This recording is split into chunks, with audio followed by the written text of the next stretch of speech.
Good afternoon. So,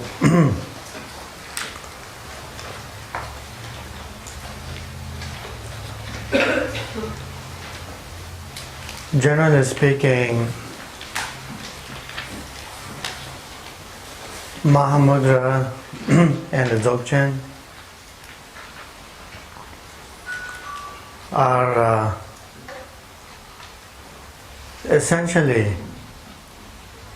no different. There is no difference between Mahamudra and Dzogchen teachings.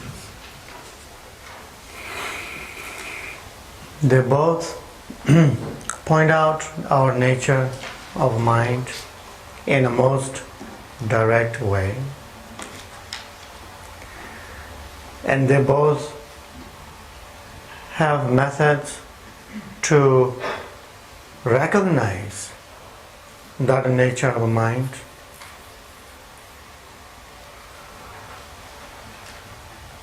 in a most effective and genuine way. However, the difference lies in emphasis,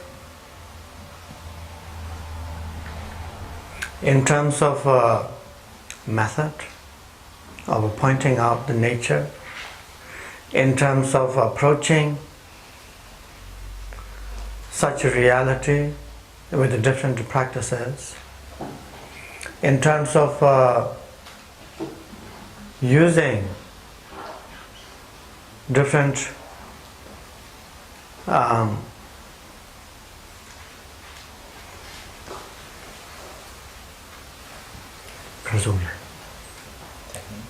techniques.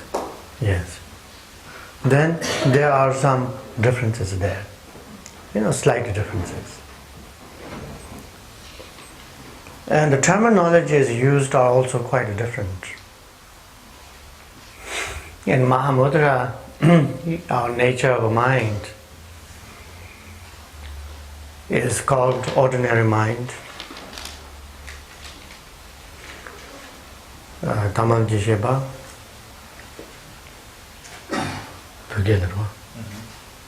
In Tibetan, ordinary mind is called Tamalgi Shepa. Whereas in Dzogchen, this true state, true nature of our mind is called Rikpa. Yes, Rikpa.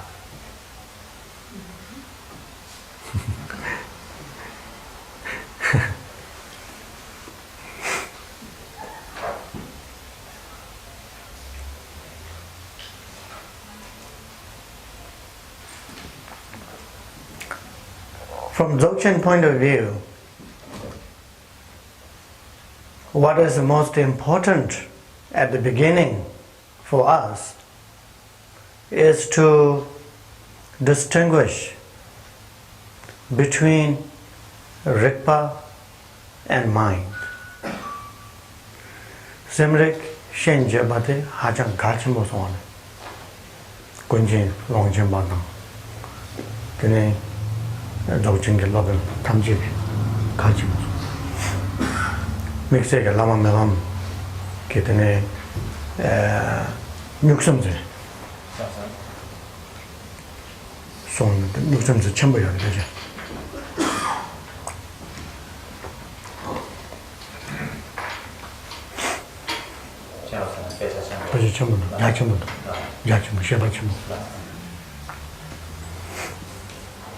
There are many Dzogchen masters such as Longchenpa and Mitam who very much emphasize this principle of distinguishing clearly between Sem and Rigpa, or ordinary dualistic consciousness and non-dual awareness. And in particular, the Master Mipam emphasizes this point in his cycle of teachings called Innate Mind. There's a series of texts that he composed under this title.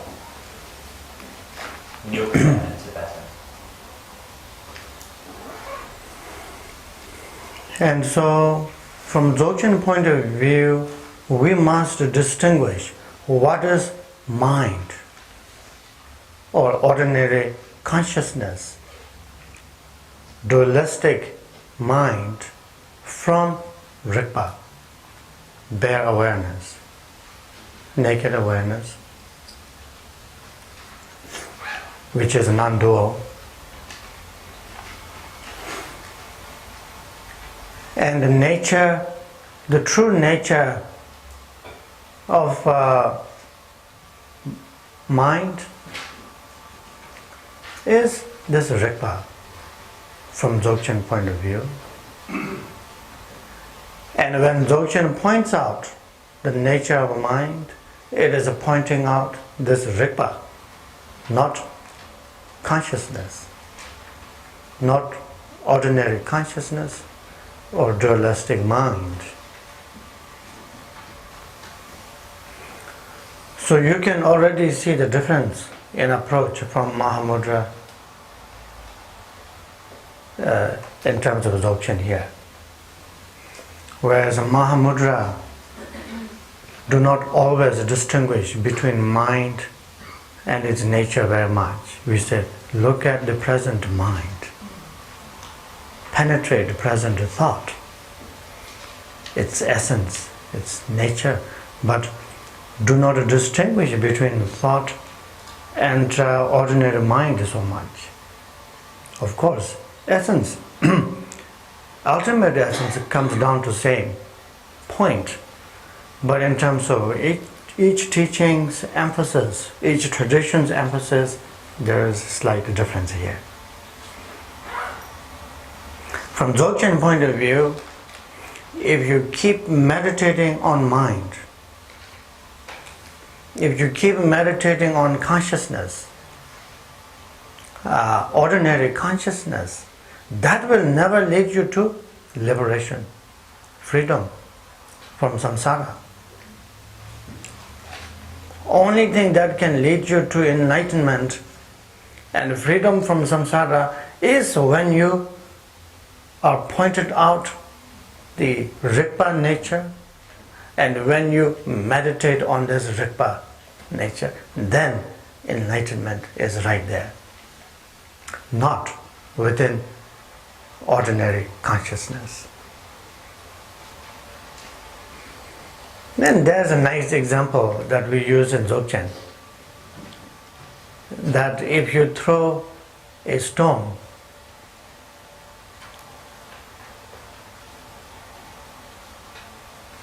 at a dog, really,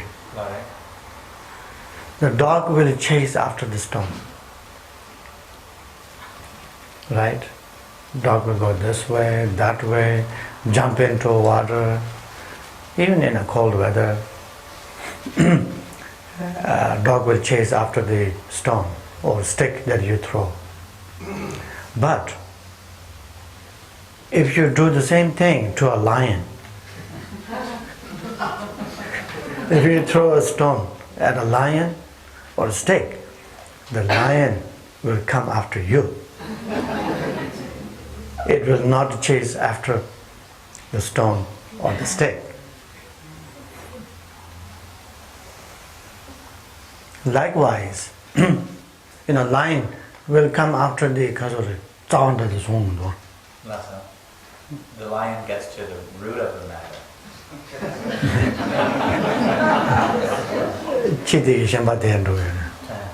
But the dog just chases after the throne. And so, R-O-W.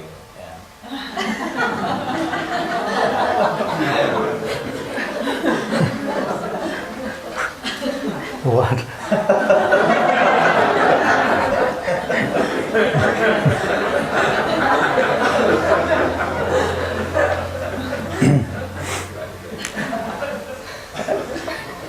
So, therefore, from Dzogchen point of view, to get to the heart, essence, to get to the root and cut the confusion of samsara, to get to the root and transcend this delusion, then we have to get to the Rigpa, not to consciousness. Chasing after consciousness, one consciousness will lead you to another and go on and on. It is called cyclic existence, samsara.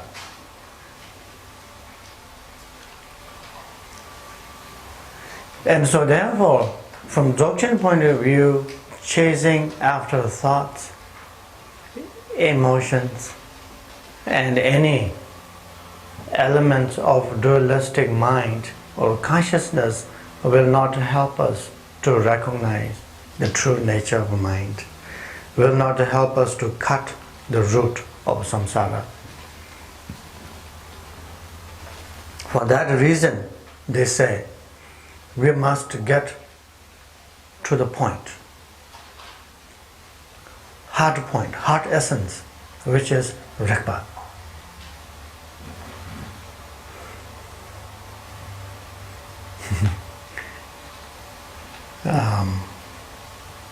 As you say in English, get to the point, right? Don't beat around the bush. What is it? Don't beat around the bush. Don't beat around the bush. Get to the point. Yeah, that's what our English teacher used to say at Columbia. Get to the point. Don't beat around the bush. That's what the Dzogchen is saying. Get to the point. That point is Rigpa. And beating around the bush is chasing after consciousness, dualistic mind. That's not helpful. So therefore, Dzogchen teachings emphasize that we must first distinguish mind from awareness, or Sen from Rigpa. That's the important point here first. So, in order to recognize Rigpa, we must first see what is mind.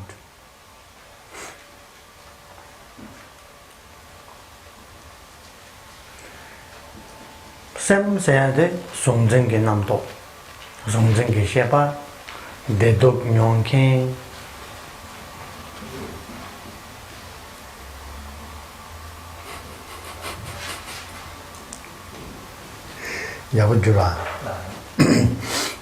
Mind, or Sem in Tibetan, here refers to thoughts of duality, thoughts of perceived objects and perceiving subjects, the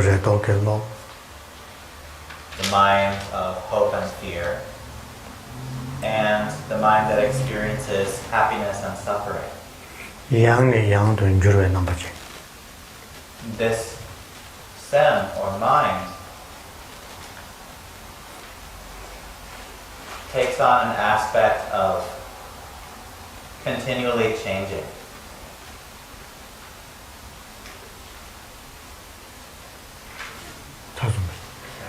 대신도 공액이 셰베셈이오래. 동맥이 차샤나 공액 남시. Sem, or mind, also has a non-conceptual aspect, and that is the 5 sensory perceptions.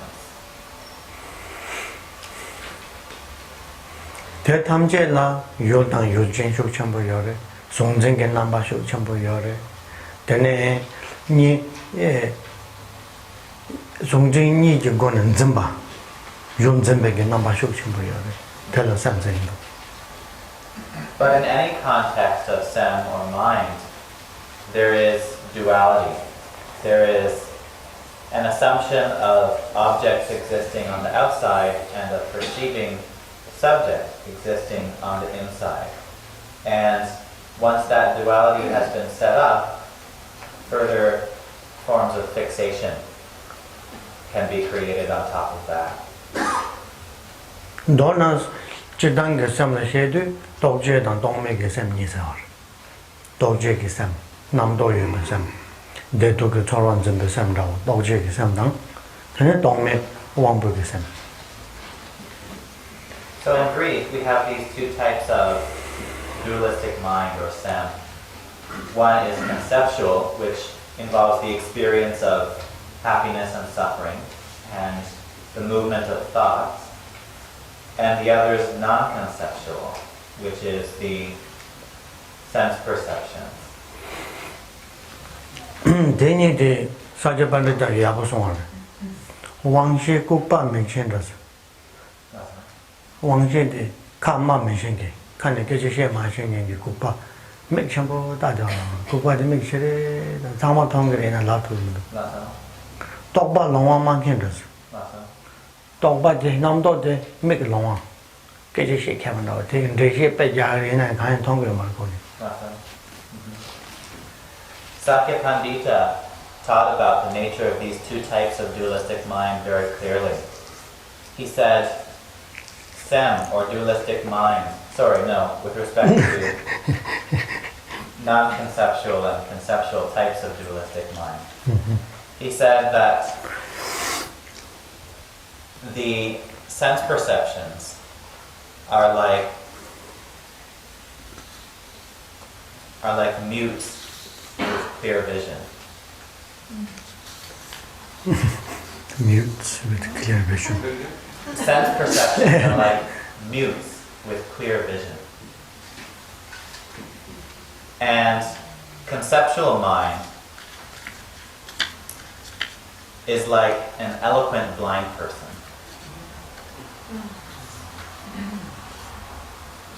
So he described the sense perceptions, or the non-conceptual dualistic mind, as being like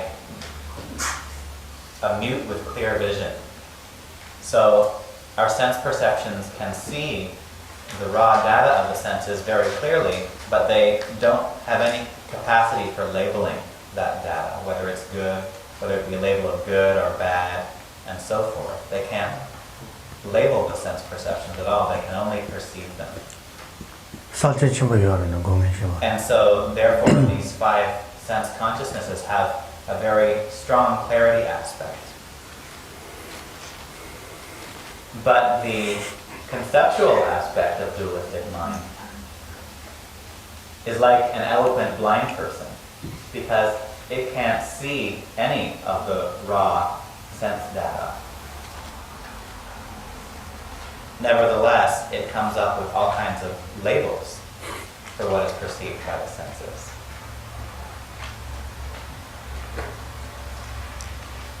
Very creative. Yes. Like a creative writer, who writes fiction, stories, things that you don't see directly, nothing to be seen, but it is explained so vividly, so beautiful, so clear.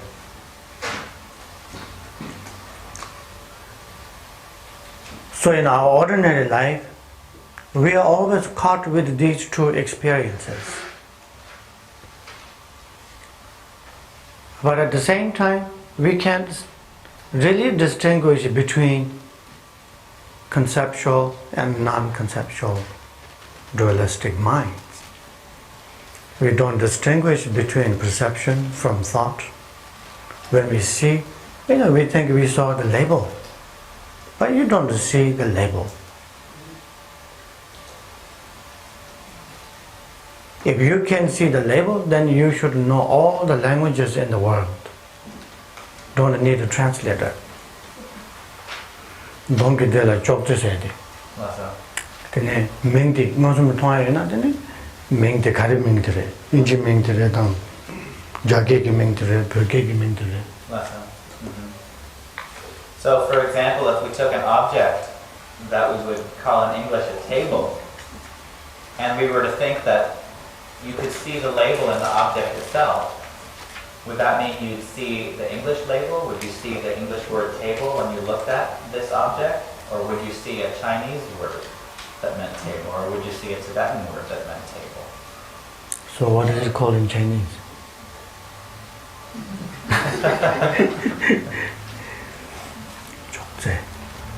Yeah. And so therefore, from Dzogchen point of view, first we must understand these are the experiences of dualistic mind, ordinary consciousness. And then secondly, then it is pointed out in the teachings here that what is Rigpa?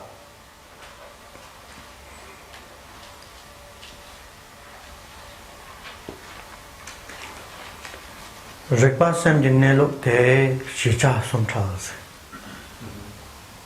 Rigpa, which is the true nature of mind, is called the fourth, free from three.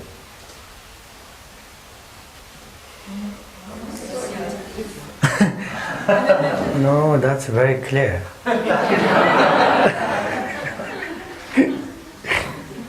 It's called the fourth, free from three.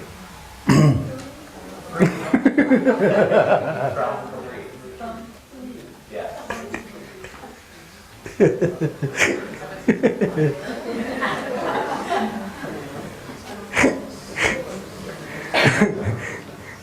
Yeah, that would be a good topic for discussion.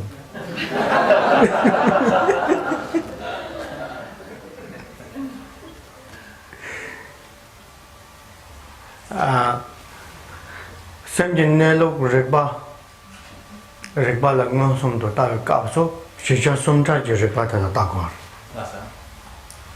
It's taught that when we look at the nature of mind, Rigpa, in a direct fashion, we need to look at this fourth part, free from three things. I'm not doing it. Is it free, F-R-E-E, from free? Yes. That's right. Shichas. Shidikarisna de Mao Tatawa Tusum Jinam Dote. Rava Tusum Jinam Do Sumtang. Tene Tome Tatarwe Sheba. Tome Tatarwe Sheba. Tedang Tarwe Shicha. Tene Danda Samjinelu. So there are three things that this true nature of mind, Rigpa, is free from. It is free from thoughts about the past, thoughts connected with the future, and conceptual and non-conceptual, dualistic states of mind at the present.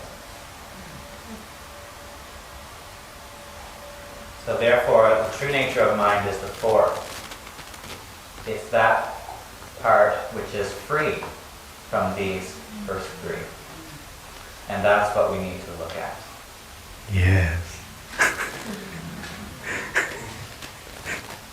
Depe namto ngasen, maompe namto maichi, tadarchi namto deyang ngasen be kapso, ngasen be kap, kitani chicha, tala takbo. We need to look at our minds when thoughts about the future have ceased. Past. When thoughts about the past have ceased. When thoughts about the future have ceased. And when dualistic minds of the present moment are in the process of ceasing. Te nga shimbegi, ya shimbegi, ya satala tan. So we need to look at the mind just when these dualistic consciousnesses are beginning to disappear. And we need to look at the place to which they disappear. In other words,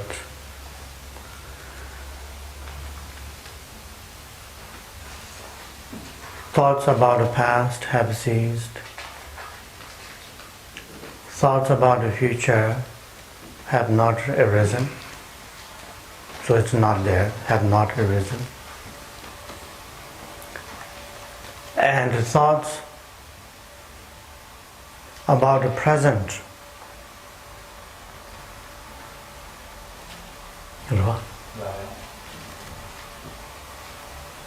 thoughts about the present, dualistic appearances are Gashima. In the process of ceasing. In the process of ceasing. Ten Gashimbegi, Ngapicha, Yavegi Chate Ngalash. And what we want to look at and connect with here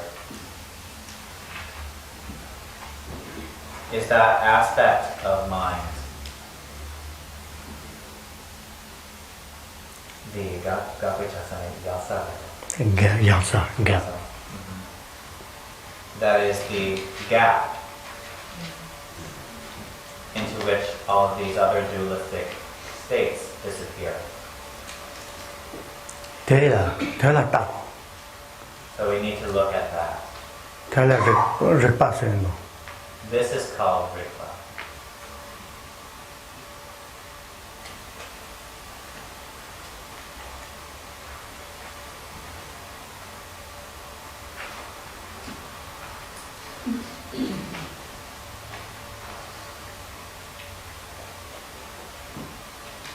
Tizongdang, then Deba Namdodang, Tata Jinang Simla, then Ninjing Lola Dari Yomar and Dick also.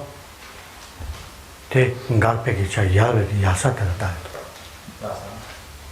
So here we're not looking at the thought in particular, whether it's a thought about the past or even whether it's a non-conceptual mental event of the present, a present moment appearance or a present moment sense perception. We look at that aspect of the mind that is the disappearance of these perceptions.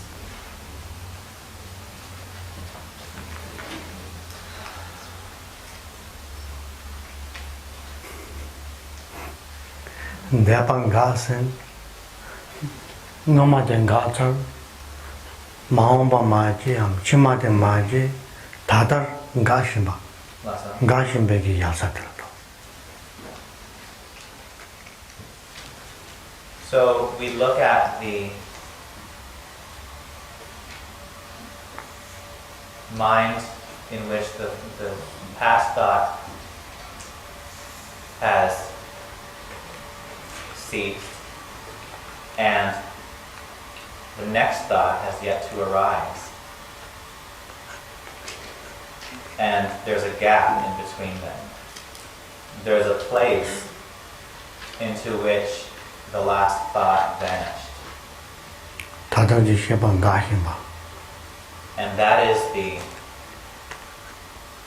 present moment mind that is currently ceasing.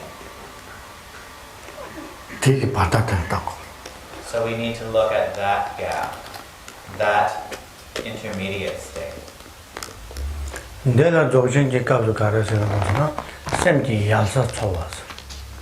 And this practice in Dzogchen is known as seeking the disappearing place of mind, or seeking the vanishing point of mind.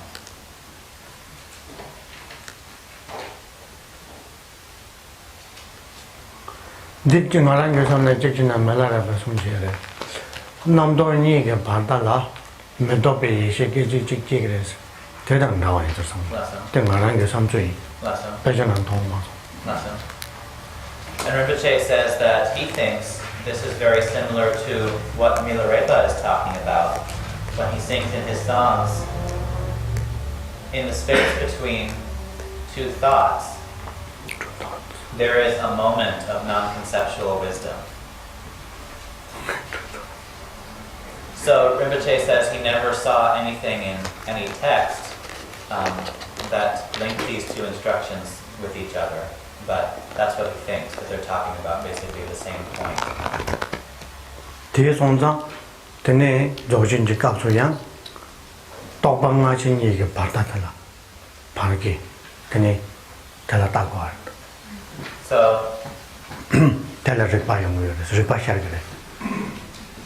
So also then in the context of Dzogchen, it's taught that it's important to look in between two thoughts, in between a previous thought and a later thought, or a thought that has yet to arise. 뒤에 parte 따고. 뒤에 parte. No. So we look in between the two. Yeah, so that gap is where we rest, look, let go, and relax. So from Dzogchen point of view, then this Rigpa essence, this nature of Rigpa is explained with the three qualities, as you may have heard before. Rigpe ki ngo, Rigpe ki rangshin, tane Rigpe ki tukjes, ngo rangshin tukjesum, Dzogchen ki kapshe. So in the context of Dzogchen, this true nature of mind, Rigpa, is explained by way of three qualities. The essence of Rigpa, Essence of Rigpa. the nature of Rigpa, and the compassion of Rigpa.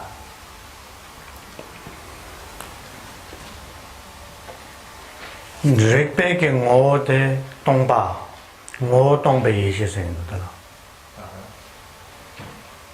Ngo kata ki yeshe sendo. Rigpe ki ngo de kane tangpa, yene tangpa, yene trepe bamba.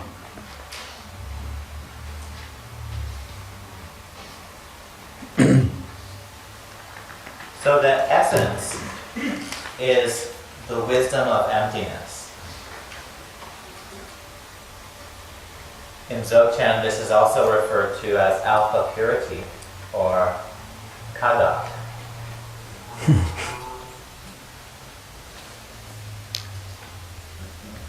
The state of mind that is primordially free from conceptual projections.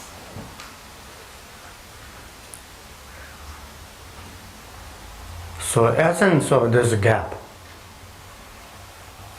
the essence of Rigpa, when we look nakedly, then that essence is alpha purity.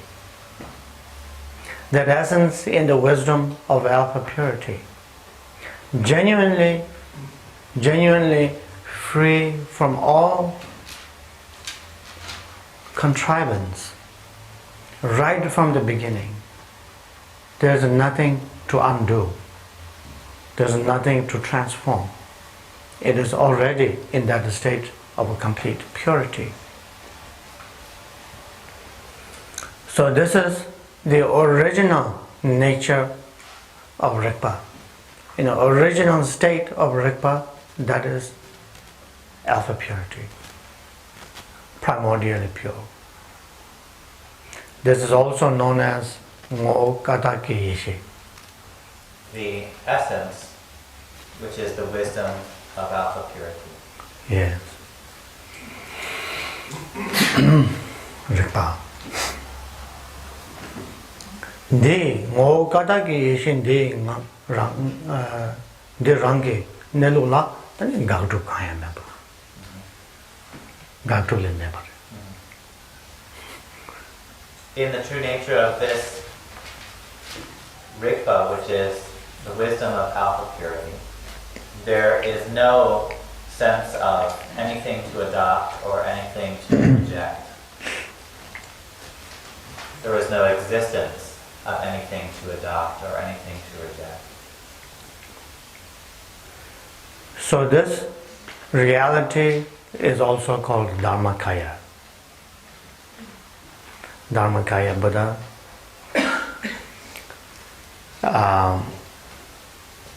Dharmakaya wisdom.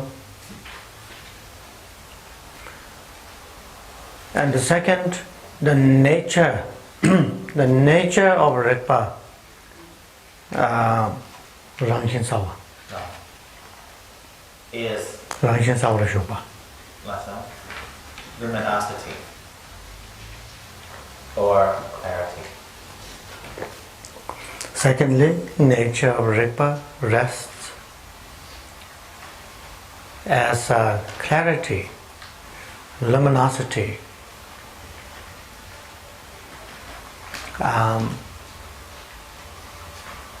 There is this sense of a quality of vividness.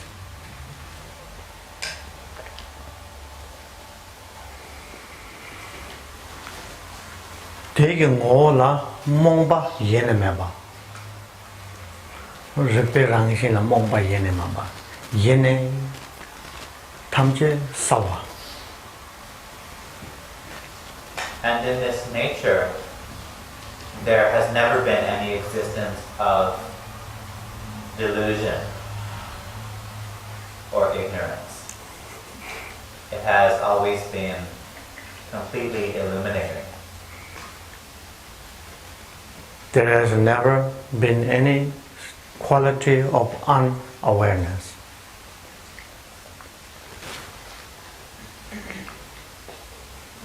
It is in the state of total awareness. Fully aware, totally luminous. And within this luminosity, there is nothing to dispel. And there is nothing more to establish. Nothing more to accomplish. And nothing more to solve. Dispel. Dispel. Good translation. Salsha lendeba. Rigbe rangshin sawade tene tanda jula menando dela salja jame shabra chawa jungse me sawadenashi. And so, in regard to this nature of luminosity, the nature of Rigpa, this is described clearly in the treatise on Buddha nature, the Uttara Tantra, when it says, there is nothing here to be added, nor is there anything to be taken away. Semjinelon dela chun tumasa chagaya mendo yunde it actually is in the opposite order. There's nothing to be taken away, nor is there anything to be added. So, in the nature of mind, there is no fault or error that we need to get rid of, nor is there any new positive quality that we need to add. Tibetan Dzogchen Mahamudra Rinpoche Rangshin Soyo Sawa Songyan Deni Yunjin Chiba Nangchen. And so, this teaching from the Uttara Tantra and the teaching from Dzogchen about the nature of Rigpa, luminosity, are very much the same, of the same intention.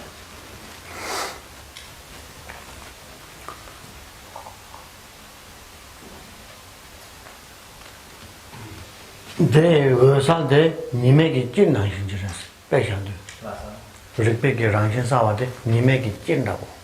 Nimegi Jin Tala Hachang Wesa Chimodwa. Nima Korangi Jin. 니마기 찔라 따나 따통도 Nothing. And in the Dzogchen teachings, the luminous nature of Rigpa is said to be like the center of the sun, extremely bright. 대라 마릭베 몽베기 문베기 깜나봐. There is utterly no presence of the darkness of ignorance. 대 랑신 손톱지 예시에서 있는다라. And this is referred to as the spontaneously present wisdom of the nature. 랑신 손톱지 예시, 롱주 조베고 예시. Which is the wisdom of the Sambhogakaya.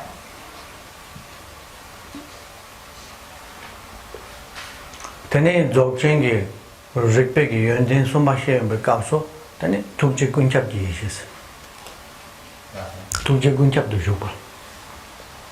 And then the third aspect of this Rigpa in the Dzogchen teachings is compassion, which is a compassion that is present in an all-pervasive way. 이게 tukje 대 된담배 tukjen다고 생각해요. So when we say compassion here, we're talking about more of an ultimate sense of compassion. 릭베페는 니마에게 외선다고 해왔는데 니마에게 외서렇게 니마에게 짤때 준 마셔보셔야 돼요. 된다고 해요. So this quality of Rigpa is compared to the rays of the sun, because the compassion aspect of Rigpa, like the rays of the sun, is unceasing. 내기 연된데 가르래. 그러나 뭐 tukjegi 연된데 되네 출바당 조와담제 매바 투절은 내봐. 투절은 내베게 되네 요당 요진이 수매베 tuk지라세요. This compassion is referred to as being beyond any notion of freedom or bondage, or freedom versus confusion. And it is also beyond any duality of perceiving subject versus perceived object. It is compassion beyond perceiver and perceived.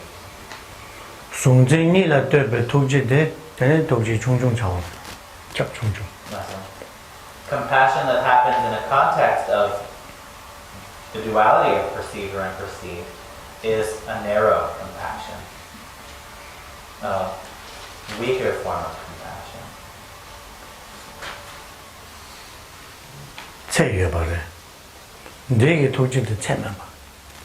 Dualistic compassion is a limited compassion, but this compassion of Rigpa is limitless. 중생님에게 동체. 대 롱단다 트베고이 예시리장도. So this compassion is a compassion that is beyond the duality of perceiver and perceived, and it is of the nature of the Nirmanakaya. 대대비랑 신솜대 랑기 샘진내로 예네 예마 예네 나랑 주 샘진내로 조대여를 르바데. 르반델라 치 윤된데다고 예네 조바. 쳤나? 대는 조바 좀 보세요. These three qualities of essence, nature, and compassion have been present in the nature of our minds from the outset. They've been completely perfect and perfectly complete within the essence of our mind right from the beginning, and that's why this reality is called Dzogchen Ponlop, the great completion or the great perfection. So therefore, there is nothing more to perfect from the Dzogchen point of view. 대대비 샘진내로 르바 조바 첨보데 냠순lendu 간다슬len 공도서나.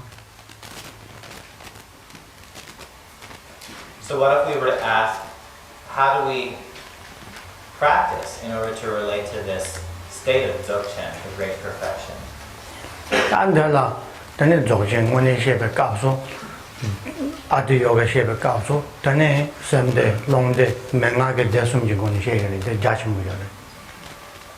There's a very extensive presentation of practices in Dzogchen teachings, mainly by way of 3 sections of teaching. The mind section, 치샘데 which is the outer aspect. 나롱데 The expanse section, which is the inner aspect. And the key instructions section, which is the secret aspect. 다른 좀 망보시야도데 칼레칼레 럽죠. So there's obviously a lot that could be taught about the practices involved in these 3 sections, and we can approach those teachings in a gradual manner.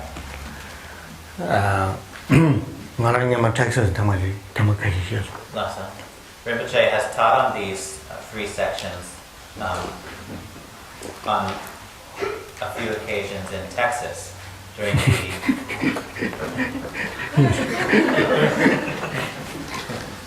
the Treasury of Knowledge Retreat program. In Texas. 얘네야.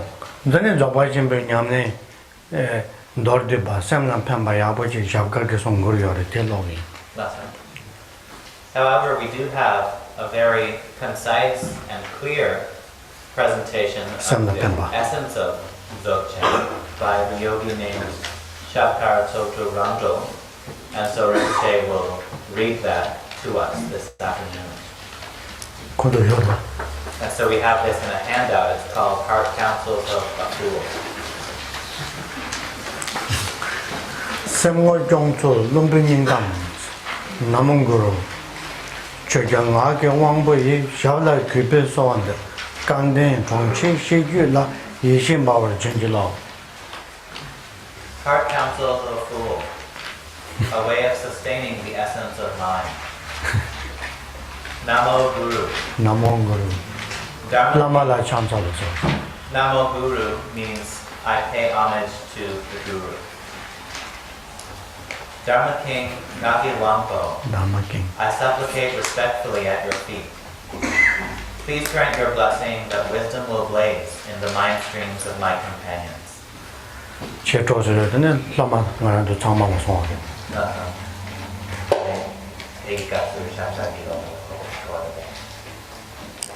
Chetroe, Tika Lamon Bedulce Tamjela Songarva.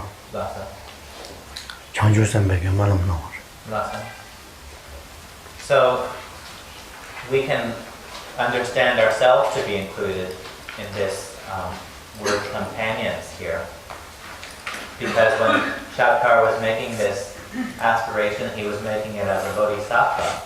So not only was he making it in reference to his students of that time, but also in reference to all students of future time. Emma Gandhi Rikipo, Dzogchen Gomso Meshisam. Emma, lucky child of noble family, do you not know the way, you can cross out how, of Dzogchen meditation? Peji Chanzu Chengi Jire. Kazi Chengi Mena, Dzogba Chenpo, Gomba Ne Rangi Semla Tawa Yin Song.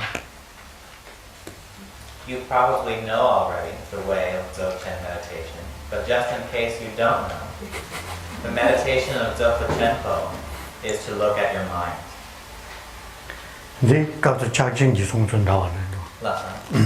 And this teaching is very similar to the concise teaching of Mahamudra.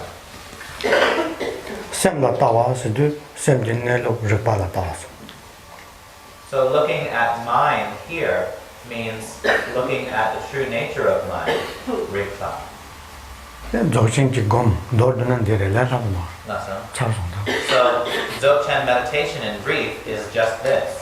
So we're already done. It's easy. Emma Gandhi Rikipo, Semjin Nelok Mishisam. Chandu Chengi, Kasi Manjina, Sam Jinelong Machina, Sam La Cherki Debete, Sale Sange Walewa, Trime Tonge Namkashin, De Mepe Sashinga, Maju Mepe Nyamyonte, Rane Samde Nguyino. Ema, lucky child of noble family, do you not know mind's true nature? You probably know mind's true nature, but just in case you don't, in case you do not know mind's true nature, look straight at your mind.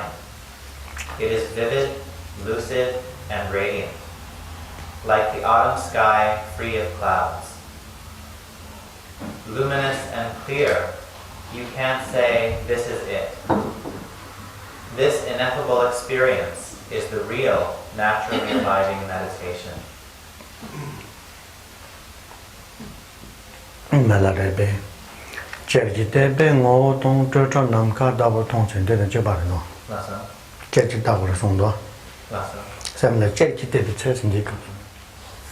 So here when Shapar instructs us to look straight at our minds, this is the same as when Milarepa sings, looking nakedly, I see the essence. What I see is beyond concept. What I see resembles space. So in both cases, we're instructed to look straight at the nature of mind, or look nakedly. Tazai. No. Emma Gandhi Rigibo, Semjin Jogchu Mishesam. Semjin Jogchu Mashina, Jurwa, Mepa, Roshan, Rio Tabushama, Yonaba.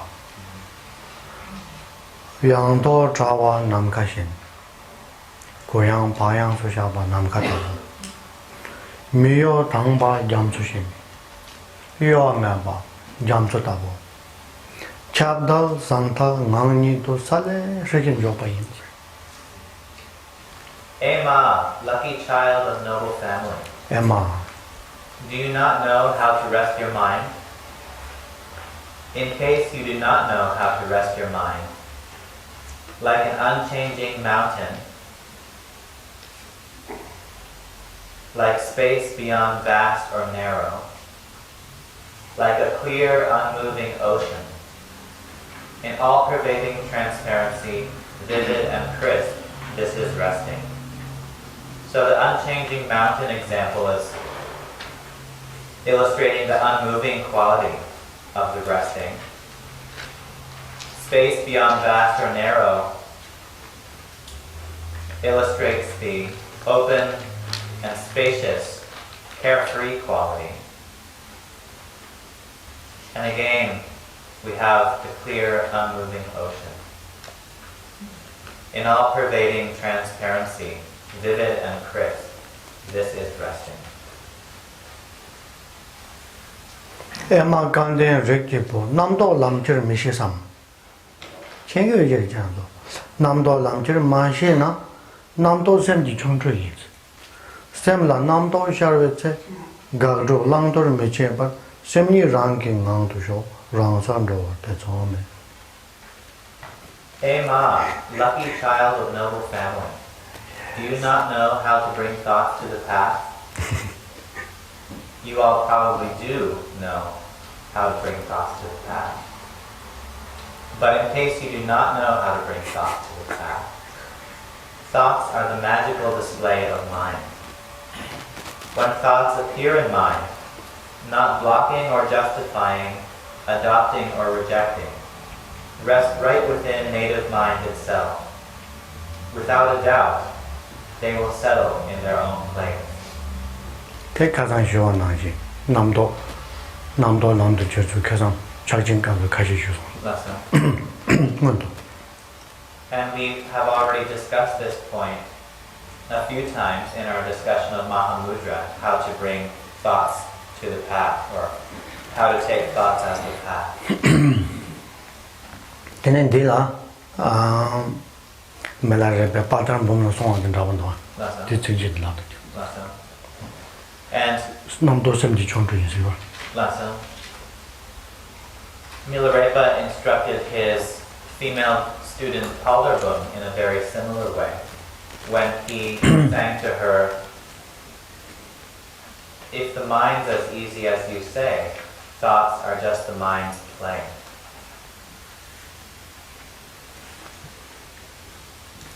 Let your mind stay within your mind.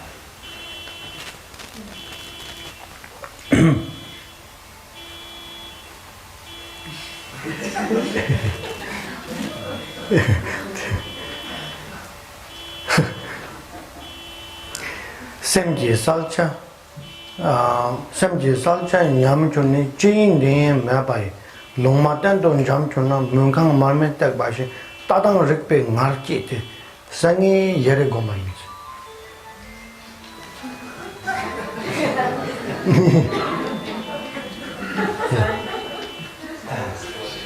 If the clarity aspect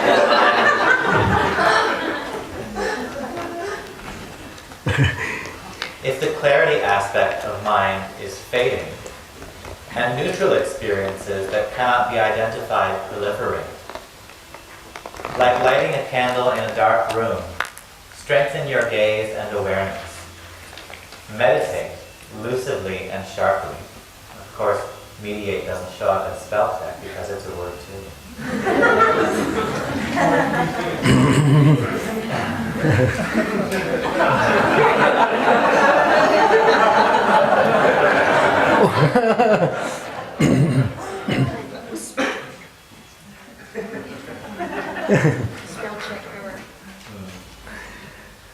Oh, they got the a little bit higher and more out into space. And we also bring that same sense of heightened energy to our awareness itself. So just like we can tighten the muscles in our arms, we can also strengthen our awareness in the same way.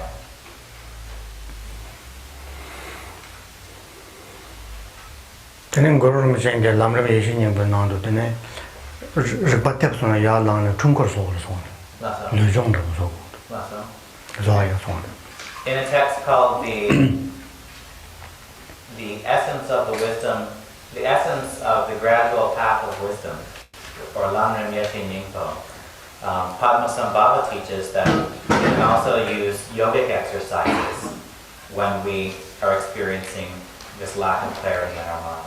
We can actually stand up from our cushion and do some exercise. The yogic exercises. Such as the ones that Khenpo Rinpoche has taught us with the Lujong practice.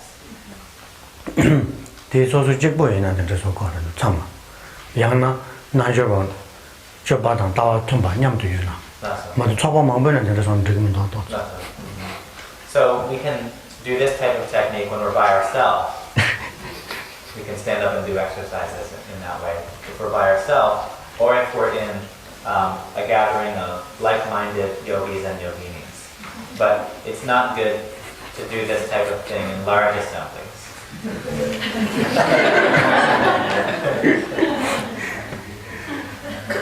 Yiju zowa lechuna nima zhene zhuwa shi. Yiju zowa lingji pu rangchung yeshi semni nga rangsar lo nen zhuwa yin zi. Dei kapsu takji shira ma nang zi. Zowa ma chi zi.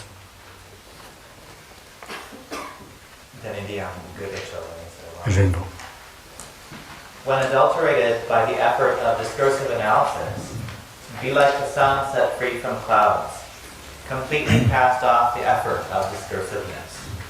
Within native mind, self-arisen wisdom, let go right there and rest. So we have a verse above describing what we can do if we're experiencing dullness, and this verse describes what we can do if our mind is becoming wild. Sem goba chongso na, tene lu gi to na yang to su lu cha che. Lu su sha. Me ten yang sem me da. Tene yi ten yang tene tanda nam dong mang bo cho chongso na, tene te rang ge ngo la che ji da ne sha bo ma do, nam do ge je su ma do. So when we experience wildness or excitement in our mind, we can relax our body a little bit, come down slightly with our posture, and soften our gaze in the eyes. And when the thoughts are arising, we try to look nakedly at the essence of those thoughts without following after the content.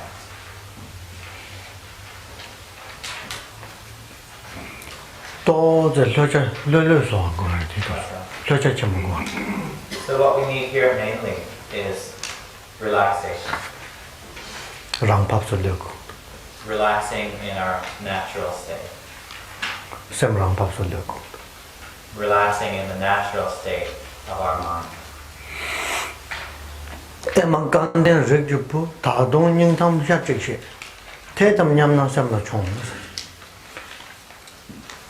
Ema, lucky child of noble family, I still have a hard counsel to share. If you find it makes sense, then keep it in mind.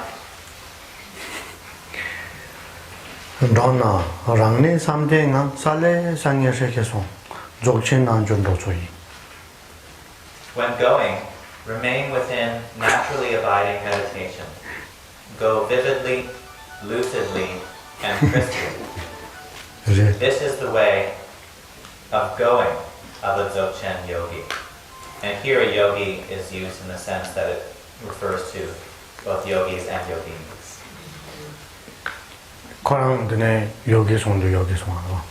No. Di na yoga di pada mai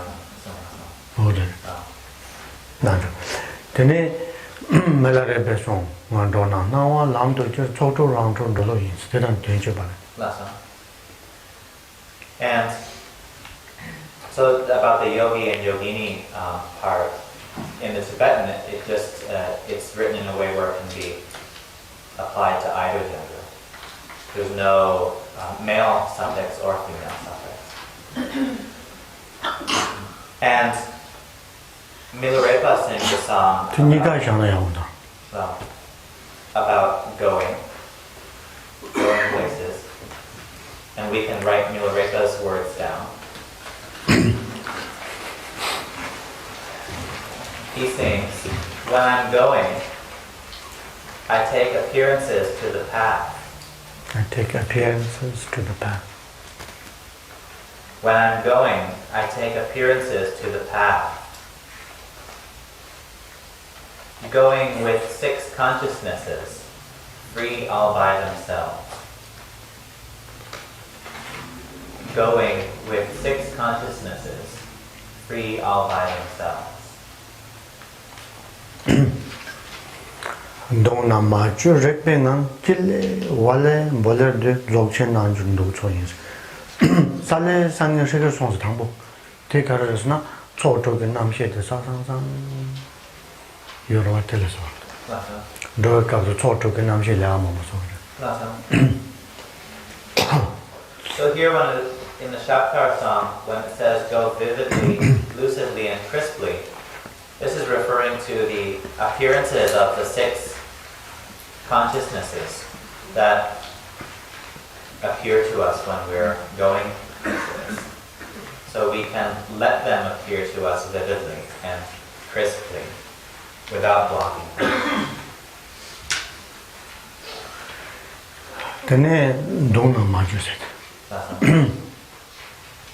Next Shapkar says, when sitting, remain within uncontrived awareness. Sit naturally, radiantly, and relaxed.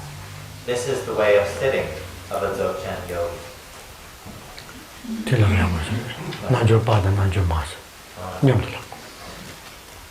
So, to state it more fully, this is the way of sitting of Dzogchen yogis and yoginis.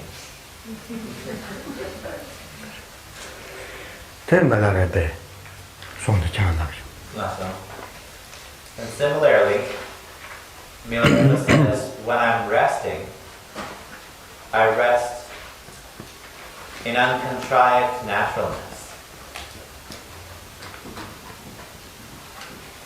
When I'm resting, I rest in uncontrived naturalness. This is the way to rest in the heart essence. This is the way to rest in the heart essence. Sana nelu tawe ngam chale tese pneso Dzogchen nanjur salugi satsui. Nanjur Dzogchen nanjur pada nanjur mai satsui. When eating, continuing with Shapkar, remain within the view of the true nature. Eat loosely, spaciously, and openly. This is the way of eating of Dzogchen yogis and yogis.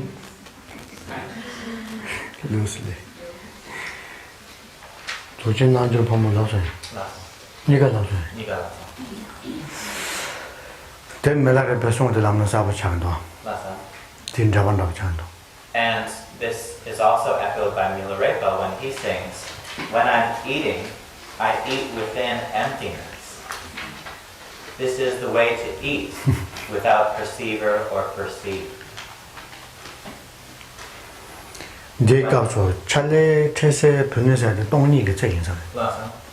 When I'm eating, I eat within emptiness. This is the way to eat without perceiver or perceive. And so in the Shaukar song he says, eat loosely, spaciously, and openly. And contrary to being a warning to bring a bib to your meal, that's my insertion. Thank you.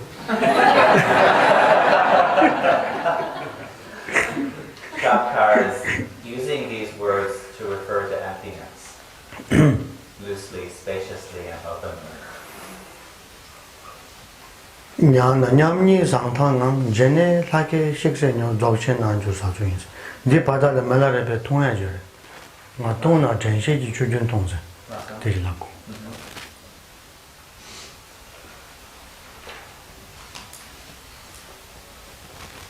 Then, in the midst of these stages of day-to-day situations, there's a verse in the Milarepa song about drinking, where Milarepa says, when I'm drinking, I drink from the river of mindfulness. This is the way to drink that never ever ends. When I'm drinking, I drink from the river of mindfulness. Mindfulness. This is the way to drink that never ever ends. Tenshe di chujun le pesha de jun mache be chamba la sawa. Donna tembe chamba ta mata be chawa mese. And when mindfulness is illustrated with the example of a river, this is pointing to the unbroken quality that our mindfulness should have. That there shouldn't be even one activity that isn't embraced by our mindfulness. And for Shapkar's next verse, he says, when sleeping, remain within transparent equality. Sleep nakedly, clearly, and unrestrained. This is the way of sleeping of a Dzogchen yogi. Nanjur pomo. This is the way of sleeping of Dzogchen yogis and yoginis. Te, ha melare be wa.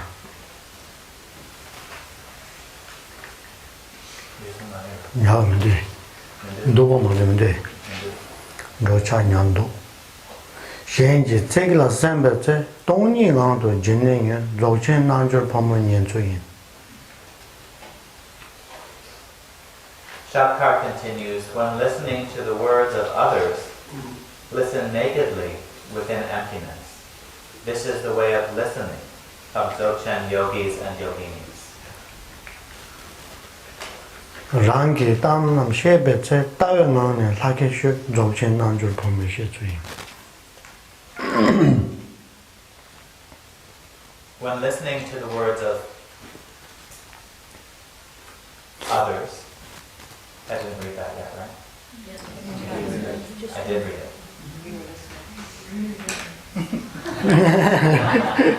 When speaking speak clearly within the view. This is the way of speaking of Dzogchen yogis and yoginis.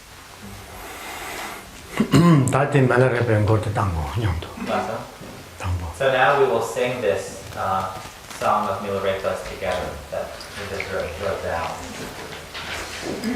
So I'll sing the first 2 lines by myself, and then we can all start together from the beginning.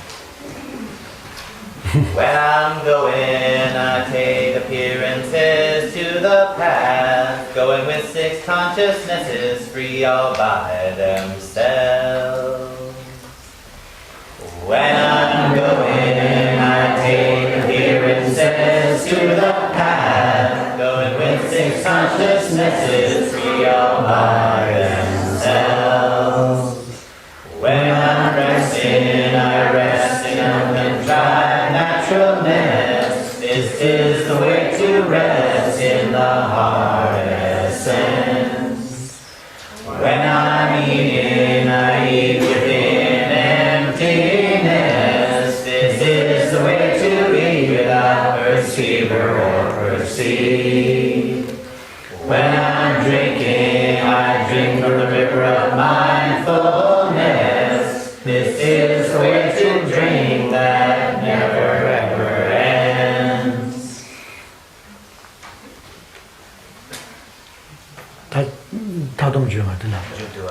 Then, in the final verse, Milarepa sings, going, wandering, sleeping, resting, I look at mind. Going, wandering, sleeping, resting, I look at mind. This is virtuous practice without sessions or breaks. And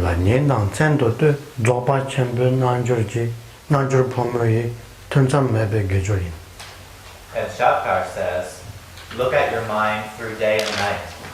This is the virtuous practice of a Dzogchen yogi, Dzogchen yogis and yoginis, beyond sessions and breaks. So we can see how these are very similar, right?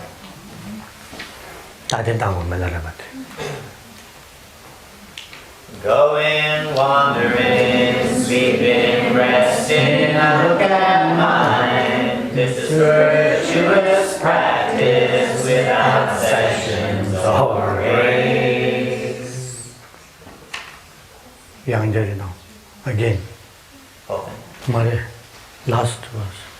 Going, wandering, sleeping, resting, I look at mind. This is virtuous practice without sessions or breaks.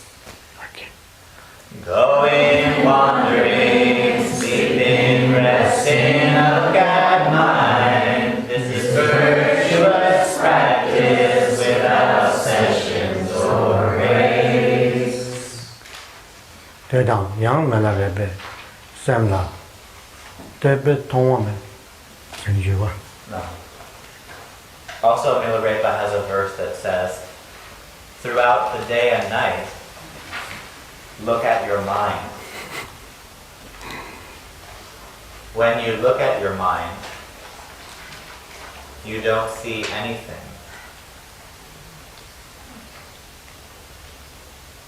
When you don't see anything, let go and relax. Throughout the day and night, look at your mind. When you look at your mind, you don't see anything. When you don't see anything, let go and relax.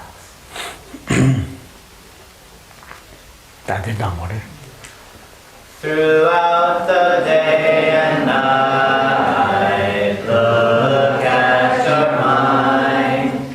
When you look at your mind, you don't see anything.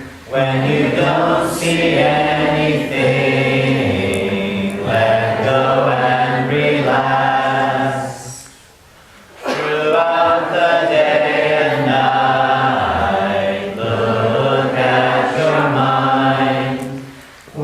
When you look at your mind, you don't see anything.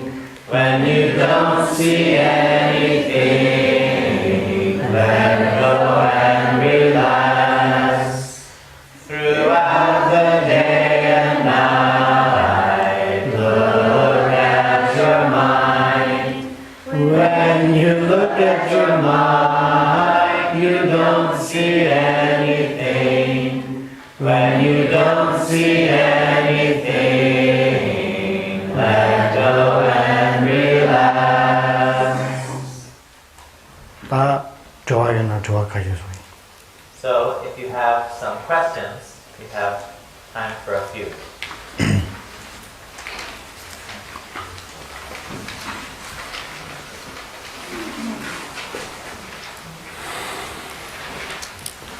Yes, 1, 2. The question I have is, Can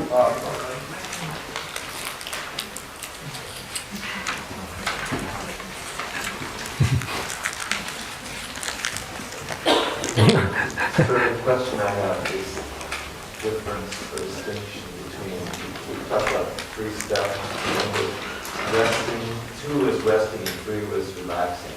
They sound very similar. Clear on the difference between the resting part and the relaxing.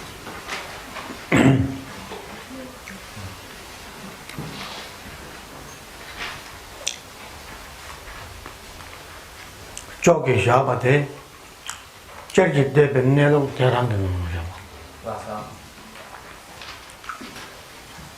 Resting directly in that series of 3 is referring to resting directly in the very place that you were looking at nakedly during the first stage. A more technical translation of that word is placement. So you could perhaps say, in a more technical way, direct placement for that second stage. 저는 somba höjtil려 바데 테네 단다 저기 샤바데 랑기 연된다고 생겼어요. 맞아요? 장당다고. 장당가도 샤고. höjtil려는 샤고. And then the third, 당보 샤야게 메도지 제고로. 맞아요? 그 샤도 근데 샤차도 됐어요. 진도지 제반도. The third stage of relaxing at ease or letting go and relaxing is actually a description of how to rest. It's a description of the quality of the second stage. So you need to rest at the second stage or place your mind during the second stage. So how do you rest? How do you place your mind? You place it in a relaxed way. So there's a slight difference.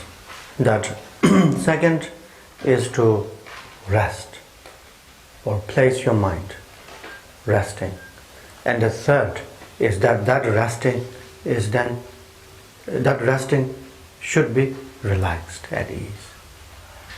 Thank you, sir. You're welcome.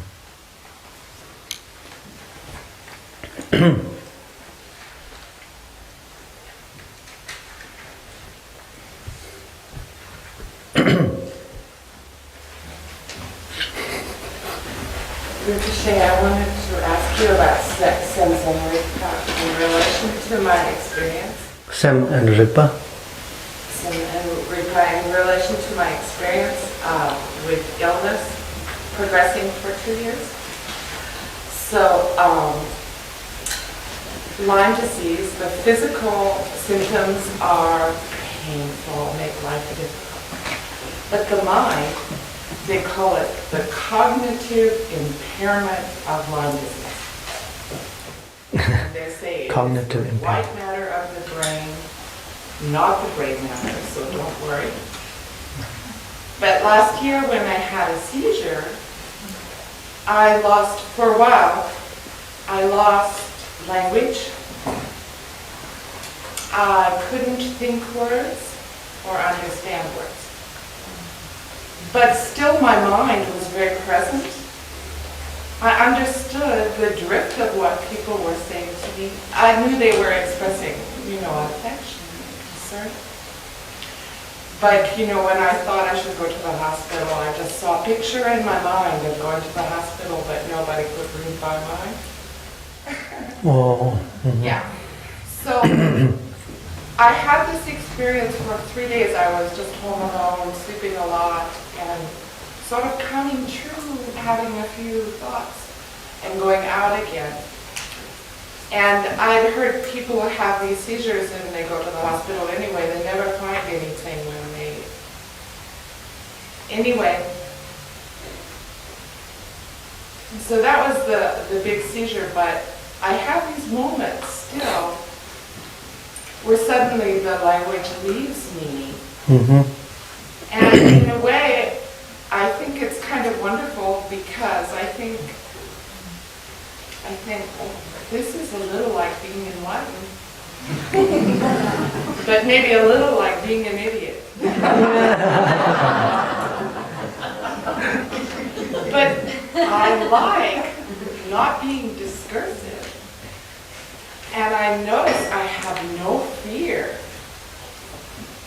I'm just here. I like it. But my life is difficult because, you know, my joints hurt going up and down stairs. I have neurological shakes. But what is my question? Am I an idiot? What is happening to my mind?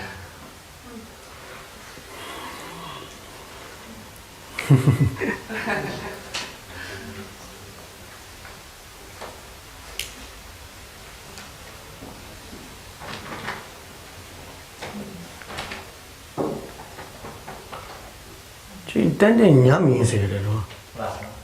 레바기 냠샤세로 얘는 뭐서 근데 레벤넬로 또네 단다 장정원도 제가 값서 하장게 살짝 전부요. So this can be likened to a meditative experience of rikpa, 냠 in the sense of nyam, you know, something temporary, or something that partially indicates the ultimate nature. 다진 쇼페 사 대사 메도바 셰숨시 제가 메도바 나. So this morning we talked about 3 types of experience, of bliss, clarity, and non-thought. And yours would be in the category of non-thought. Yes. And this can offer a glimpse or picture of partially of what the true nature of rikpa is like, or the true nature of enlightenment is like. 전시 연한테 냠차래. Especially if you have mindfulness when this state of non-thought occurs. If you have mindfulness and appreciate the experience when it happens, it can be an experience of rikpa.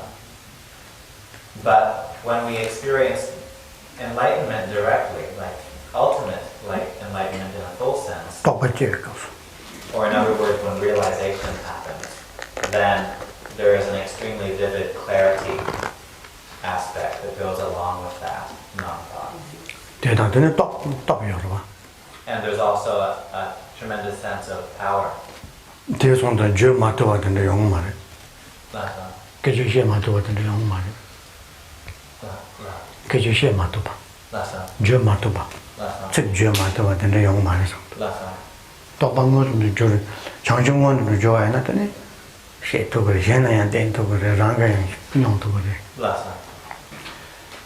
So when enlightenment is perfected in that way, there is no obstacle of not being able to express some things to others.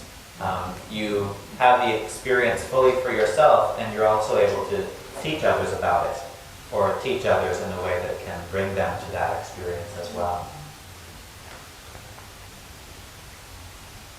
Does that help? Thank you. I wanted to ask one more thing. Someone called me last year and told me lots of people at Dzogchen Monastery in Woodstock have Lyme disease too, because they get it from a tick in the woods. Right. So I wondered if you had heard that. If a lot of Kanyus are doing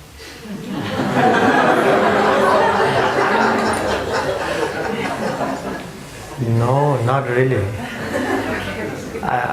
Yeah, I don't spend much time in Woodstock, so I don't really know much. Thank you. Back there. And then here, and here. Yes. Jay, thank Yes. you for coming to teach. Thank I have you. a question on the point you started with today, the technique of resting without contrivance. Mm-hmm. You described just letting the thoughts be and allowing go that they are. Mm-hmm. I believe also within that section you mentioned looking at the thoughts when they arise nakedly. And that sounds more like the first point, the cutting through. Because my experience when I try to do that, interjecting another emotion into the mind stream, and it changes the thought. It stops it. So is that sort of a mixture? The first and the second points? You mean when you look at it? Yeah.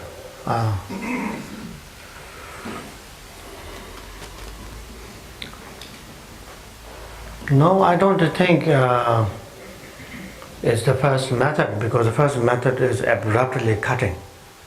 Yeah, there is this sense of a sharp edge cutting as soon as they arise. Here we're not cutting, but just looking. Nakedly experiencing these thoughts arise, and let it be whatever it manifests without altering it. Yet at the same time, as we discussed, there has to be non-distraction quality, right? So there has to be this quality of looking in some sense. Not too intensely, because then it becomes a quality of distraction again. Okay. So it's just that I don't know how to look in the mirror when you're for the same time. Say it again.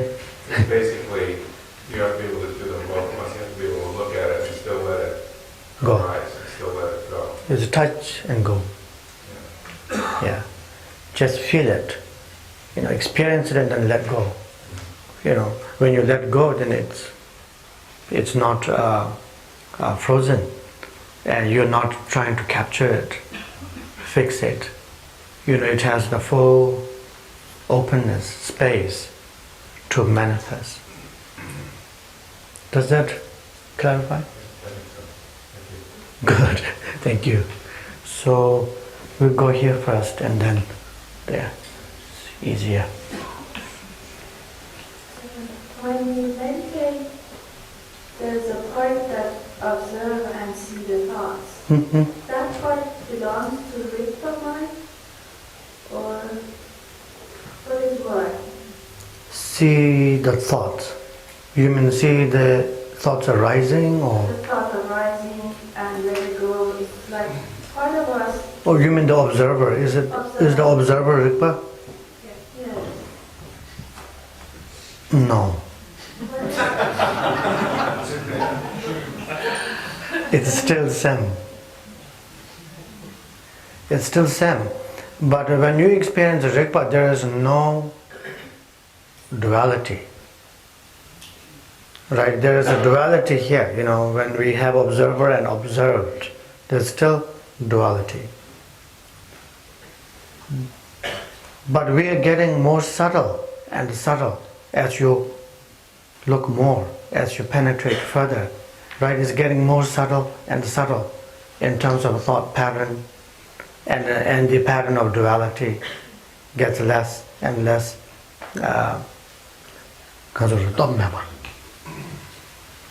Less and less persuasive, or less and less powerful. Yes. But still it is a duality, a dualistic mind, So Rigpa is as we discussed, when you go beyond these three, past, present and future. This is still in the present, right? Seeing, perceiver and perceived. Is that true that we experience compassion, love, equanimity as a thought, actually? Yes. And Yes. as a feeling? Yes, definitely. They all are dualistic mind. at the beginning. When we have a compassion, in an ordinary sense, general sense, compassion is very dualistic. There's a subject, object, and action. Same with the loving kindness. But at the same time, in Mahayana teachings, we talk about three types of compassion, right? Compassion towards the sentient beings. Chula Mikba, Mikba Meba. Compassion connected to the nature of things or the nature of phenomena, and compassion that is non-referential. And the Rigpa is not referential. Yeah, the third compassion, yes, then it's connected with Rigpa and ordinary mind. You're welcome. You need,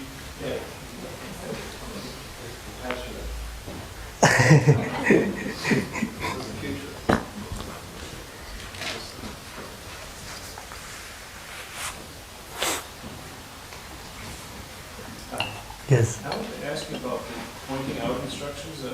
My understanding is that in order to do Dzogchen meditation correctly, there has to be a wisdom, mind, empowerment in order for people to... Wisdom, mind, empowerment.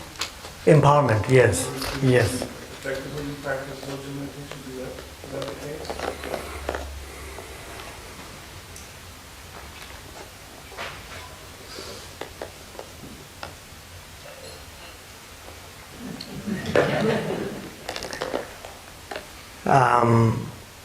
Yes, in Dzogchen we have this thing called Rigpa empowerment.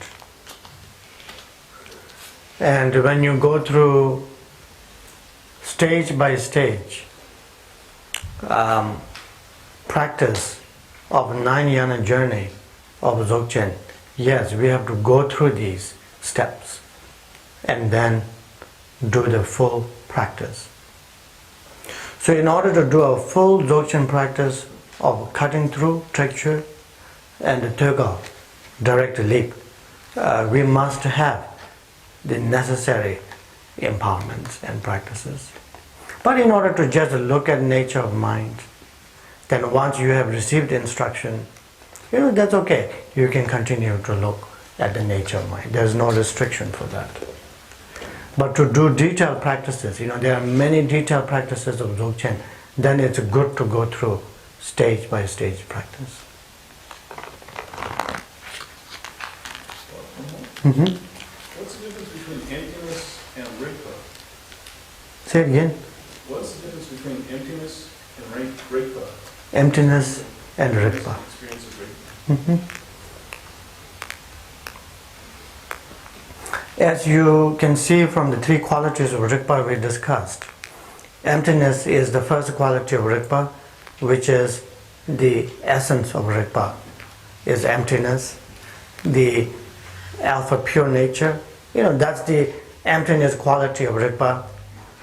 Whereas just emptiness alone, when we talk about emptiness alone, then it is missing the other elements of Rigpa. It doesn't mean that they lack in actual realization of emptiness, but in terms of discussion or understanding, when you just understand as an emptiness, then you're not discussing about luminosity or compassion aspect. So you can see the difference there. Emptiness is just one of three qualities of Rigpa. You're welcome. Back there. So my question is about the comparing and contrasting of Mahamudra and Dzogchen. And so I was remembering this morning when you talked the last point about Mahamudra, and you talked about having resting mind and moving mind become friends, and about that. And then this afternoon when you started instructing us about the gap, and is it a little bit similar, recognizing the gap in Dzogchen? Is that similar to that time in Mahamudra, where when our resting mind and moving mind are becoming friends?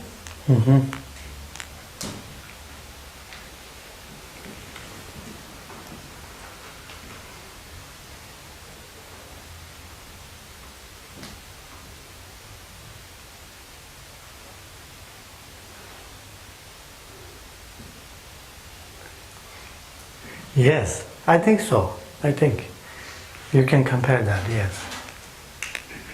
I would think so, yes. Thank you. And then we go there after that. Thank you. Now this morning you were talking about the cutting meditation, and you recommend that it be done in short bursts frequently. And what is short and what is frequent? Is it Oh. a second? Is it 5 minutes? Is it? Short. Yeah, short in terms of short.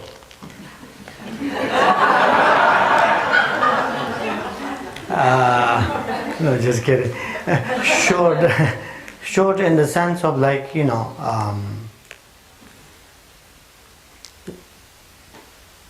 terms of meditation, right? Real sitting kind of meditation. Then the short, like 5, 10, 15 minutes. That's kind of a shorter session. Sitting 1 minute doesn't make sense. So like at least 5-10 minutes is a short session, 15 minutes. That's like, when you're sitting, it is necessary to sit and do these practice kind of formally. But when you are used to sitting, of course it is good to, if you can sit longer, we get familiar with things. But once we are used to sitting, then short means any amount of time. Like when you're working during the day, when you're at home, in any situation, when you can look at your nature of mind quickly, briefly, when you're having a klesha attack, just look at your nature of mind, briefly. Or when you have these thoughts, negative thoughts coming, look at these thoughts, or positive thoughts, joy, sorrow, whatever experiences there are, just look at their nature and the nature of mind here and there, whenever we can. Short. And if you keep looking, there's really a strong impact on transforming it. But if you just do once, and then continue with mindless action, it doesn't really have that much impact. Even though it's still very beneficial and very powerful. So that's why frequent means again and again. Like if you're having an anger attack, look again and again and again. As long as anger is there in the shorter sessions. You're welcome.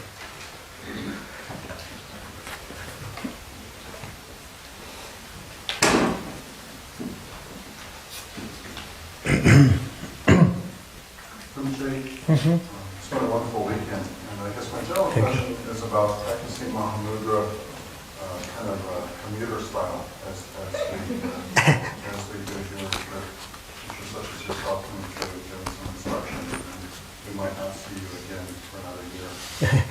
So the general question is, if you look at the practice manual, The Ocean of Definitive Meaning, which you published, gives a sense of a very close interaction between teacher and student, session by session, clarification. Absolutely. Almost no opportunity for that as well. So the general question is that absolutely essential? And if we don't have access to that, then what are your suggestions for other practice?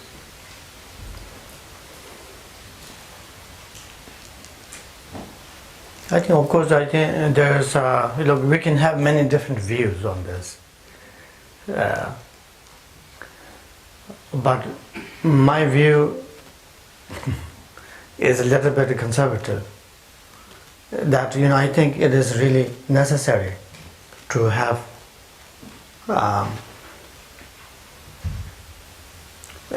to be able for you to go through these instructions with your master. It is not really that impossible in the West. It is possible, and there are many masters teaching these, instructions quite often in a retreat style, like our Khenchen Trangurumchi,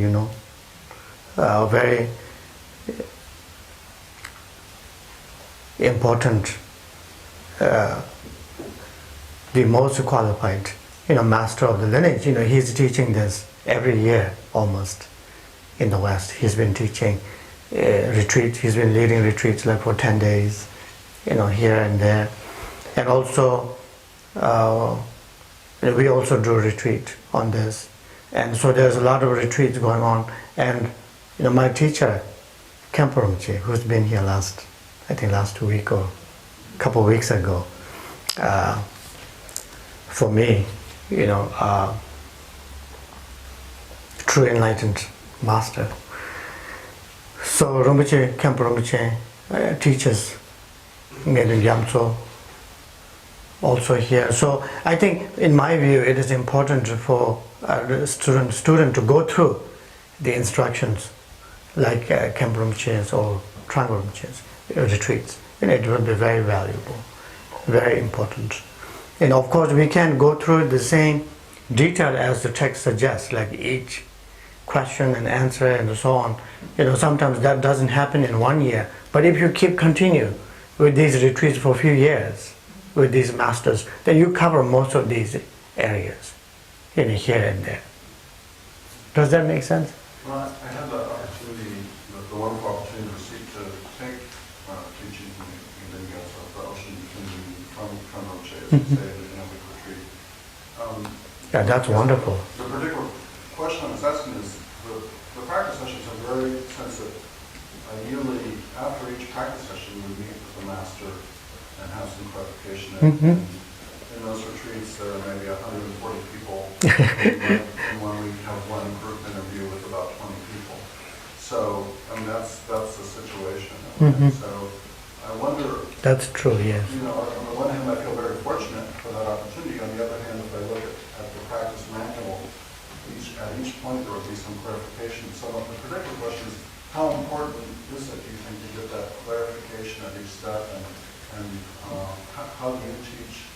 How do you handle that aspect?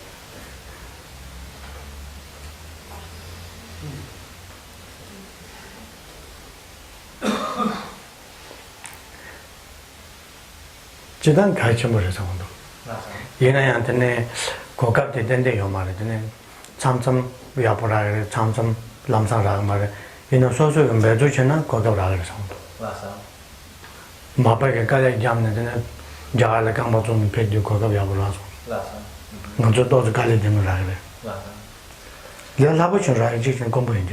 맞아. So, it is in general important to have interactions such as the ones you described between master and disciple, or teacher and student. It is difficult to obtain such a situation, but it's not impossible. And in fact, Rinpoche says he thinks that if we really try hard, we can get ourselves into such a situation. Marpa, for example, tried very hard to get himself in that type of situation. And he walked to India 3 times. And he was able to get himself into that situation. And we ourselves, if we apply a lot of effort, and if we really want to do it, we can make that situation for ourselves. But it's very, very rare to come across such a situation easily. Yeah, definitely, you're really true. There is not, such situation doesn't come easily. But I wouldn't say it is impossible. And I think, actually in some sense it's a question of our dedication, personally our dedication and our,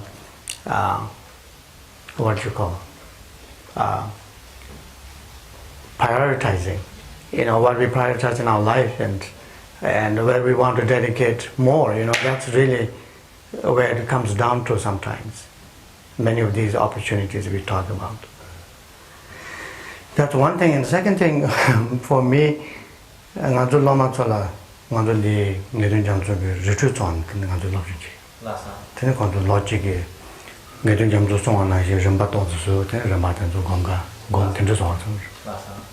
And as for your question about how Rinpoche approaches the material, his group of students, Nalandabodhi, convenes every year to receive teachings from Rinpoche on the Ocean of Definitive Meaning. And then after that, Rinpoche created a practice curriculum for them to follow and complete over the course of 1 year that goes through each of the stages that are outlined in the text. And so the students would spend a specific amount of time practicing the instructions of each section. And so that's how Rinpoche presents the material. Ngaran nyamdo ndaw kan yo mare tendre kan she mare de ina kemborom ju song. Kemborom je ngaran kan de song na je ngaran ba she ge. Rinpoche says he doesn't have any experience or realization from his own end to speak of, with which he could impart the teachings of the text. But he has received teachings on the text from his teacher Khenpo Rinpoche, and so he says that he just says whatever Khenpo Rinpoche has taught him.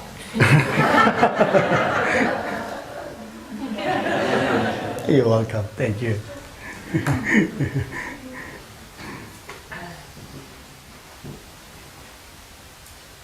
Tene tareng nganjon dalam zomya ke kokabra.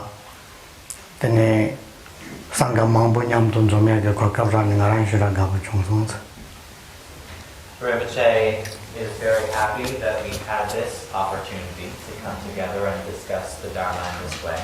And he's very happy that so many Sangha members have been able to come and attend this. Tene the World Awakening. Tamo ngaran inchi lomba shezong landana. Tene te kauzo yang ngaran ke lama ya re chobo ya sengarom chense nganjo nyingma ke lama tsachimba juyere. Korang yang pebyo re te kauzo. Tene kong ke jema ngala song te chutun de shira mecho la pendo chenpondo kal chenpondo te inchi menje tep sogu ndo se kanang song. Te tene ngaran tep so re. Rinpoche originally gave the teachings that are in the book Wild Awakening in London, England. And at that time, it was at the Rigpa Dharma. And at that time, Rinpoche's teacher and colleague, Zenkar Rinpoche, who's a very important Nyingma master, attended those teachings. And he came to the teachings in order to give Rinpoche a test. That's what I believe. And Zenkar Rinpoche said to Ponlop Rinpoche, these are going to be very important teachings and you must make a book out of them. So Rinpoche made that book Wild Awakening in response to Zenkar Rinpoche's command.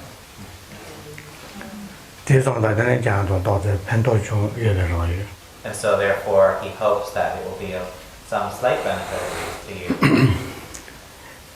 Tene dalla Bay Area la namba lobjong songgen tang tene chozo shambala tang chozo changwa yaji yapun rogo yasare ngara shira gaba chongson tangwa na tashi sheshu.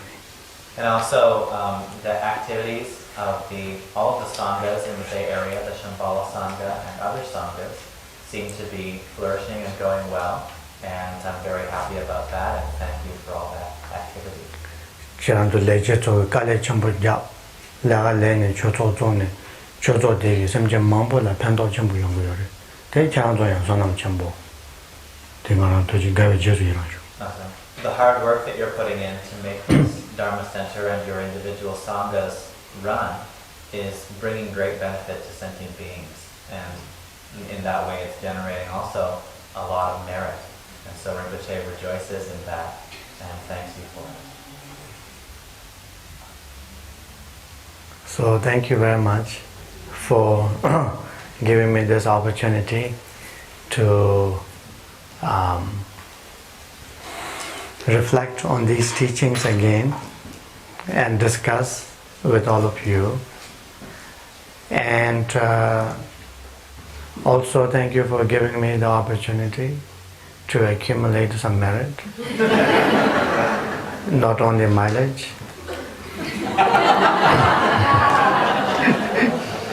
but also merit. So It's been really wonderful to be back here in Bay Area and meet all of you, many of Sangha members I know. And so it's a great joy to see you all again and meet you here in this weekend. And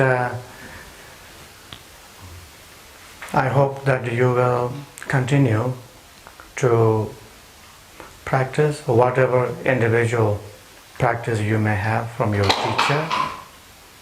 Please continue with your practice, and also please continue to benefit in whatever way you can to other sentient beings, including ourselves. In whatever way you can benefit. It doesn't have to be big. Start with the smaller. And so, in short, the teachings of Buddha, both Mahamudra, Dzogchen, and other traditions, all the teachings of Dharma teach us to become a good human being, a compassionate being, a loving person, and one who uses prajna, wisdom. And so, therefore, many people ask me questions, what shall we do in a post-meditation? Of course, in the meditation it's easy, right? You do what your teacher taught you to do. Mahamudra, Dzogchen, deity, visualizations, and so on. But in the post-meditation, what shall we do? I think the easiest practice we can do in the post-meditation is when we try to be a good human being. Positive, beneficial, loving, and using your prajna. And you show that to others. So that will be very beneficial. So I hope we all can practice that. And so I would like to dedicate our merit, virtue that we have gathered here for all sentient beings to enjoy peace, harmony, and a loving heart towards each other. And may all beings be free from